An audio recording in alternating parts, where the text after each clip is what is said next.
Tyron, how's it going? It's going great. How you doing? Doing well, man. It's been a long road for you to get to this moment.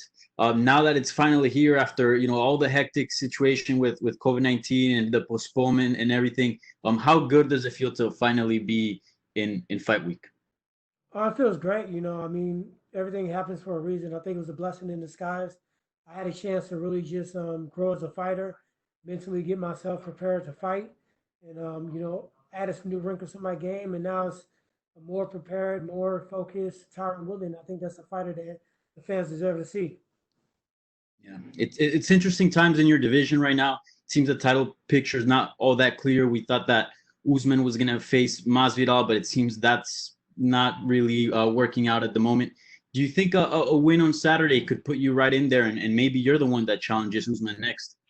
I think just when I win in a dominant fashion is going to set up a lot of windows for me. It could be a fight against Usman, it could be anything. But I think just going out there Saturday and focusing on that first, and not looking so far down the road is what's going to help me out in this situation. Yeah, and obviously you were a very dominant champion. Can you explain what kind of happened in your last fight with Usman where you lost, and have you made any changes or any adjustments since that bout? No, I really can't explain what happened, so I didn't really have to make adjustments because I just wasn't in my body that night. So I haven't really watched the fight, haven't really focused too much on it, just focus on moving forward from it, and that's what I'm doing right now. When you say you weren't really there, like I guess if you can elaborate on that feeling, like what exactly were you feeling when you were It's when kind of you hard to elaborate. You have to just be in that moment. You have to be a fighter to understand. Every fighters have those fights where they just feel like they weren't in their own body, and it's very difficult to explain. So um, just know that I'm prepared, I'm focused, and I'm ready to fight. yeah. And I recently spoke to Burns, and he said that basically speaking on that performance, he said basically that you're no longer the beast that you used to be. Do you think people are putting too much stock on that performance? Yeah, I just don't really care what anybody say. I'm out to say anything. Gilbert Burns is saying what he thinks you guys want to hear, as well as many fighters. That's my issue with the division right now. Fighters are not being themselves. Fighters are being what they think the fans want to see, what they think Dana wants to see, what they think the UFC sees as a fighter. I'll fight anybody, anywhere, anytime, and that's great if you really do that. But you'll see Saturday. Thank you, Tyron. Good luck. Cool, got it.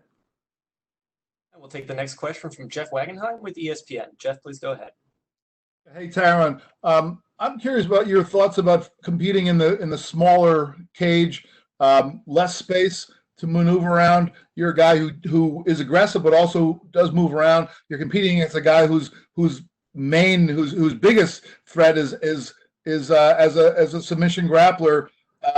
How do you think this impacts the fight for you? More angles, less lateral motion. So it's just something small that you got to figure out. And Mike Tyson did it for years in the boxing ring. He didn't have 31 foot, but he used angles. He's cut off, used his footwork, and he had a lot of dominant performances. So just using more angles, more cuts, more forward pressure, and that should solve the problem. It is a small cage though. Have you competed in the smaller one before, or have you always been in the 30-foot cage? I mean, I've been fighting since 2005. They didn't even have a stair to walk up in there. You walk floor level cages back in the day. So Yeah. I've competed in pretty much everything. Yeah, yeah. And then the other thing I would ask you is just in general, you're in Vegas. The fight capital of the world is back in business. What are your thoughts about that? About the sport was on kind of on a pause and without a home, and now the UFC and the sport of MMA is back in the fight capital. What are your thoughts? I just was, being positive about everything. I think God has, sovereign, rule over everything. And I just been really positive about all the things and just trusting myself and doing everything to be safe and precautious, to keep myself away from certain people, to, only train with a certain group of people and just everybody being respectful of the fact that if one of us tests positive for COVID-19, none of us make money, none of us fight. So I think the UFC themselves have done a great job what I've seen and what I've experienced so far this fight week, they've taken every precaution to make sure that we are safe, and that means a lot to me and it means a lot to the fighter. So um, when I get on the octagon, I'm not really going to think about it. It's less distractive, it's less um, demands, it's less media face to face. There's more time to rest and focus on the fight and train to cut your weight. Great. Thanks very much. Got it. And our next question will come from Gabriel Pangalangan with Dojo Drifter. Gabriel, please go ahead. Hey, Tyrone. So the last year has been a busy one for you. You know, you were in Thailand, you released an album, you were on the Titan Games. What was this year about for you? Was it getting rid of distractions, or what was it all about for you? Just growing and dealing with problems. You know, I had to deal with the fact that I lost my belt, and it was something I didn't expect to happen. I expect to retire, you know, as a UFC champion after, you know, trying to chase down a record of Georges St. Pierre. And, you know, sometimes you get hit with stumbling blocks and you got to be able to evolve from that. So for me, it was just basically reprioritizing my life and putting myself back in position where I can be the dominant champion I once was. And it was a lot of refocusing and a lot of, you know, getting rid of things that didn't belong in my circle. And, you know, whether it was people, whether it was things I was doing, time I went to sleep, what I was eating, how I was training. And I just got back to the basics. So now I'm the Tyron Woodley that, you know, the fighters should be scared of and the fans should be excited to watch fight. That's awesome. And then after the last pay-per-view was UFC 249, some people attributed Tony Ferguson's loss to having too lengthy a camp. But you yourself, you've had two camps already, one for London and now this one in Vegas. Was having camps a concern for you? How did you make any adjustments to make sure you wouldn't be overworked? Tony Ferguson loss wasn't due to two camps. It was due to his game plan. It was due to his, you know, he's tough. He's too tough for himself sometimes. And you got to have a plan B. You got to have the ability to call audibles out there on a field, as you would say. So he didn't do that. You know, you can't just stand in front of Gaethje and you hear those punches just hitting him. You know, with no audience, it makes a lot of noise. So you can just imagine what it felt like. So he needed to switch things up, and he didn't do that. I don't know. I can't vouch for his training camp. I wasn't there. I don't know what he did, but I know each time we got the training camp or the date pushed back, then I elevated the training because that means that if you elevate the training and when you go to tapering into the rest stage, you should compete at a higher level. So I just addressed my training camp to peak, and now I'm set to peak on Saturday. Yes, and we know that Gilbert, you fought a lot of high-profile fighters, and Gilbert isn't really the one of the highest-profile fighters. Was there any less motivation going to this fight, or was there trouble finding motivation? You know, my motivation is on performance, going out there and doing what I can do, not fighting to anybody's level, not fighting to anybody's record or their name. It's fighting to my expectations. So whether I'm fighting someone with a huge name or someone without a huge name, you know, everybody in the UFC, especially in the top five, are dangerous. And everyone is dangerous in their own way. And Gilbert's dangerous in his own way. He got heavy hands. He has, you know, a compact size. He seems to be very aggressive, especially when he's, you know, in a rhythm. And also, you know, a submission threat is something that you really got to look out for. So whether he has a name or not, he posed some threats. And I have to be honest with that. And I got to be honest with anybody in the welterweight division. There's no easy cakewalk. When was the last time I even had an easy fight? I can't remember an easy fight since Strikeforce. So at the end of the day, you know, I've not made my name, not made my career on taking or fighting easy opponents. So my motivation now is not so much beating him or beating Usman or beating anybody else.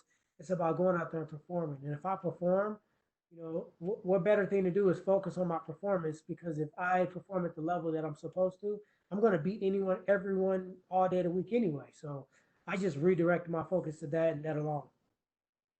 All right, thank you so much. Got it. We'll take the next question from Jim Barcelona with the Miami Herald. Jim, please go ahead. All right, thank you, Tyron. I was wondering about the training for this fight and if you had to train somewhere different, if you could talk about your training team and if it was a little more limited because of COVID-19 and just that whole process leading up to this type of fight in these trying times. You know, I was really blessed that I invested into a gym early on in my career. 2011, I opened up ATT Evolution. I also have a home gym in my house. So Dean Thomas is my head trainer. He drove up actually from Florida 16 hours.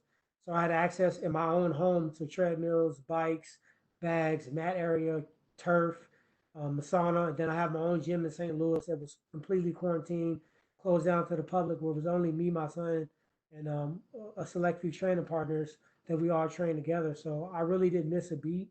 And Atlanta was one of the first cities that kind of opened up, and I did a lot of training there when we knew that Madhouse. So with that, my homie Lucen and Dean Thomas, I usually don't use a big group of training. I mean, some of those things that you don't really think about, like if you train with too many people, they bump into each other, you slip on sweat, somebody get poked in the eye, or you got those people that are in the gym, they see the world champion, that have 5 titles, and they want to show their coaches and everybody else that they can compete with him, and it becomes like almost a gym Olympics. So I want to train with people that have that etiquette. They understand that you're supposed to push me to a point, but at the end of the day, me being hurt and injured and not being able to fight, you fail. If I get hurt and injured on your watch, you kind of fail, the mission. So it was kind of business as usual, to be honest. One other thing that's interesting too is obviously there'll be no crowd for this fight. Does that weigh on a fighter's mind, or when you go out there anyway, no matter how big the crowd is, you're just so focused when you're in there? Is it going to be a little different? What do you think? I do a walkthrough every fight. I go in the octagon that morning, the Saturday morning, and I go there and I imagine the ring is, it's chaotic. There's so many people that are yelling and screaming and booing and cheering and throwing tomatoes and saying the worst stuff possible. Then I put myself in worst case scenario. Somebody got my back when I'm fatigued. Somebody got me in a submission. Somebody's got me in a mount. And I work through all those positions. So when I actually walk out, though it's maybe tens of thousands of people there or whatever the case may be, it really feels like an empty arena anyway. And I think I thrive in those moments. I thrive. I'm actually better at sparring in the gym than I am, in the octagon, to be honest. So when you make that atmosphere turn into the gym and turn into practice and you take a little bit of pressure, I think I'm going to actually compete a little bit better. And Tyron, I'll end it with this part of it. It was interesting. I read about Titan Games. What can you tell us about that? I know obviously the focus is on this big UFC fight in Vegas on Saturday, but what can you tell us about that and being associated working with The Rock? It was a great opportunity, man. That course was no. I don't know if you guys caught the first episode, but it's not anything to play with. It wasn't like we did a whole bunch of cuts and takes. They said go, you went, and it was exhaustive. So for me, I kind of treated it as strength and conditioning because I was technically in camp for Leon Edwards, and I didn't want to, want to make sure I didn't injure myself. But at the end of the day, you're competitive, you want to win. So I just found a happy medium to go out there and explode and do what I needed to do. And I just treated it, hey, that was my strength and conditioning today because it was that taxing on my body. And obviously working with The Rock, one of the highest paid, if not the highest paid actor right now in the game, a lot of charisma, a lot of knowledge. And he wasn't, shy about sharing some of that knowledge with us on set. So it was definitely an amazing opportunity. And I look forward to work with The Rock some more in the future. Yeah, were you a Rock fan when he was in his pro wrestling with WWE? Yeah, I was. All right, thank you so much. And hey, avoid those tomatoes. Okay, thank you, my man. Okay, we'll take the next question from Amber Dixon with KSNV. Amber, please go ahead.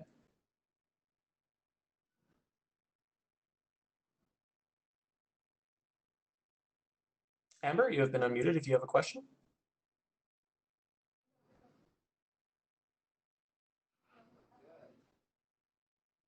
Okay, we will move on, and we're going to have Mike Heck. Mike, if you are ready, please ask a question. I'd spoken to Abe Kawa back in December, and he had a lot to say in that conversation. But one thing that really stood out was his thoughts on how you had been approaching the fight game at that time. And he said he legitimately felt bad for the next person you'd be fighting because of what your mindset had become. Coming out of the fight with Kamaru Usman, do you remember the moment where that switch flipped for you? I mean, switch didn't switch instantly. It took months. I went into a state of depression for a while. I really wasn't talking to a lot of people. I was eating terrible. I wasn't training. And I really just did not expect. I felt like all my competition that I had before Kamaru Usman, I felt like that was the stiffest competition. I felt like all the great welterweights I beat before then were going to be my toughest competition. I didn't take anyone lightly, and I didn't think it was going to be on cruise control at that point. But I felt like I had that 5 round mapped out so well. I felt like my strategy, my game plan, my studying, my coaches, my team, I felt like I had everything in position to win. So I really had to deal with that. And it took longer than any other fight in my career. And I got to the point where, I felt like I faced it head on. I felt like I'm a better person. I'm a better fighter. I'm a better human being because of it. And I felt like it was necessary for my journey. Sometimes you see guys and they just go from the bottom to the top, and they spurt all the way through, and they got everybody helping them out with whether it's media push or social media, and they just got all the things given, and it's the people that have to bounce back and have to face adversity and have to really show the fans what they're made of, that they're not going to just crawl up in a ball. And, I'm coming out swinging, and I've always came out swinging in defeat. But this time it's a little bit different because I plan on making this a complete lifestyle change, the way that I'm taking the fight game. And really my focus is really set back to that amateur Tyron Woodley that was trying to turn professional, that wanted to fight in the UFC, that wanted to be a champion, that wanted to reign, that wanted to be the greatest. And now I'm out for everything right now. So you sort of alluded to it that, some people are going to take what you just said as like, oh, he's going to turn back the clock to the guy that was surging towards the title, the guy who knocked out Robbie Lawler to become a champion. Is that, I guess, a fair comparison, or is this a completely different focus that you have these days? At that point, it's different motivations. I never had the motivation just to make it to the UFC. So that set me apart from the beginning. Some fighters, and you can't knock them because it is a high, something very, to be, what's a good way to say it? It's something you should be proud of. If you're in the UFC, there's very few people that make it in the UFC. You're one of 600 people out of the entire world that's in the UFC. So you should be proud of that. But that wasn't enough for me. And being a champion wasn't enough for me. And they got to the point where I wanted to be the greatest welterweight of all time. And now I want to change it to where no matter who they put in front of me, no matter what the situation is, and my performance is so dominant that I don't have to talk, I don't have to beg, I don't have to ask, but the respect due is going to be given automatically because you're going to not be able to deny me. So it's similar to that person that fought Robbie Lawler, but once I got to that belt, once I started reigning, it became kind of strategy. But now it's just going to be performance alone, performance alone, performance alone. So it don't really matter who's in the octagon. No matter if it's a super fight, a number one contender, or a championship fight, Gilbert Burns, it don't matter. I'm just going out there to perform at my level. Gilbert's had a lot to say about the road to getting this fight booked, that you didn't think he was a big enough name. You turned it down 3 different times. He's lost respect for you, and that you really didn't have a choice but to take this fight. At this point in your career, do you even pay attention to what people are saying about you? Do you need any extra locker room material at all? No, I don't. And I don't pay attention to it because, one, I'm out to say anything. Two, at the point they're doing what they have to do. I didn't ask to fight Gilbert. I asked to fight Leon. I didn't ask to fight Kobe. I didn't ask to fight Usman, Till, or none of those guys. Those guys asked to fight me. I was the guy. I was the person that was at the top of the food chain, and they wanted to fight me, and they should. Because when I was at their level, when I was at a position where I wanted to get the opportunity, you know what I mean? That's what I had to do. The way that they're doing it is really corny, but I was able to do that with respect. When I wanted to fight Carlos Condit, I said, nobody want to fight him, I'll fight him. I'll step up to the challenge. I never had to disrespect him. I never had to talk bad about him. I'm still a fan. Carlos Condit may be my favorite welterweight to watch, even over George St. Pierre, just because he used his abilities and maximized every single time. He always gave us 100% effort and win, lose, or draw. He was exciting to watch fight, and he was a humble guy behind stage. So I gave him respect the entire time through. And I got to be real. Usman gave me respect as well. I really don't have an issue with him, but some of these other guys are just, you're doing too much. You're not even yourself. It doesn't even resonate well with the fans. And that's the reason why you don't have the following you should have. That's the reason why you haven't gotten the fights in the past. And this, for these guys, is just really a blessing in disguise because the opportunity for international fight to happen at this exact moment is not really there. And people yelling and talking about they're fighting anybody, anywhere, anytime, that's going to help them right now because at this point, it's going to be a position where they, may have those opportunities. So I'm looking for a performance. I really don't care. I don't need Gilbert to respect me. I'm respected by the world for what I've done. And last thing for me, just to add to what you just said, is just getting a win enough for you on Saturday, or does this need to sort of pose as a reminder that you were the guy who won and defended a world title several times and finished a lot of guys on the way up? Does this need to serve as a reminder to all of those people who may be doubting you? I mean, for the rest of my career, just winning is never going to be enough anymore. I made that commitment to myself. I made that commitment to my coaching, to my family, that if I'm out there, you're going to get maximum effort. You're going to get maximum performance.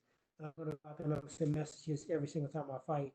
It's not just because it's Gilbert. It's not because I lost my last fight. It's not because I won a title shot. It's because I'm capable of it. And if you're capable of it and you don't do it, then what are you out there for? So I'm going out there every single fight for the rest of my career, and I'm gonna let everybody know that I'm the best.